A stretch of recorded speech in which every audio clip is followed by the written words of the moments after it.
Napapanood ko lang noon pero nakakasama ko na rin yung ibang mga angkas vloggers ngayon. Pero bago kami magkita-kita, nilinisan ko muna yung aking motor bago ako pumunta sa isang pictorial. Kaya nung pogi na ulit, malinis na tignan, sumibat na ako dito sa lugar ko sa May Kawayan. May kalayuan yung dadayuhin ko ngayon, nasa 26 kilometers, kaya nagpagas muna ako dito sa isang gasolinahan. 170 pesos lang yung pinagas ko rito. After nyan, dediretso na ako sa aking pupuntahan. Hindi rush hour sa mga oras na to, kaya may mga time na nabababad sa 60 yung silinyador ko sa aking pagpapatakbo. Pamakati nga pala ako ngayon guys sa isang opisina ni Angkas. Doon kami magkikita-kita ng mga idol ko para picturean ng bawat isa. Pagdating ko naman dito, nandito na si Albel, Aklan ng Cavite, pati si Precious Motovlog. Baguhan lang kami nagkakilala pero yung touring nila sa akin hindi iba. Record yan? Oo. Ako nga pala si kaibigang Marino. Yan, follow nyo siya, follow nyo ako. Aray ka. Yan si Albel or Noy kung tawagin. Literal na noon ko pa napapanood yung mga vlog niya kay Angkas. Kuwela si Kuya mo Noy, talagang masarap maging tropa. Dito na ako guys. Sama ko na yung mga idol ko. Sir, welcome po. Welcome po kayo sa amin, sir. Ma'am, sabi ko. Welcome, sir. Thank you. Yan. Si Marino, pumipirma na naman ang kontrata. Pakaswerte naman talaga nitong batang ito. Hindi lang napakagwapo, talagang swerte pa sa pirmahan ng kontrata. Lagi-lagi may kontrata. Umipirma na naman dyan ng kontrata.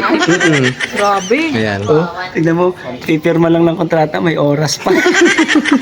Pati kontrata may oras. Grabe ka na, Marino. Lahat na lang kinontrata mo. Pati paglalagin, kontrata na daw, aray ko. Sana nga may mga kontrata pang dumating, kaya sa mga brand dyan, PM lang kayo. Message lang kayo, kami na ang bahala mag-promote sa mga business ninyo. So this time naman guys, si Precious Motovlog ang unang sumalang sa photoshoot. Yan yung pinaka main reason kaya kami pumarito para makuwanan ng mga litrato. Maya-maya dumating na nga rin pala rito si Emats TV. Hapon yung schedule namin, yung ibang vloggers sa umaga. Kaya yung may nag-comment sa akin, nasan daw yung iba? Tapos na sila kanina pa. Hanggang sa ako na yung sasalang dito sa stage. Medyo kabado 20 si kaibigang Marino dito guys. Lights, camera, action.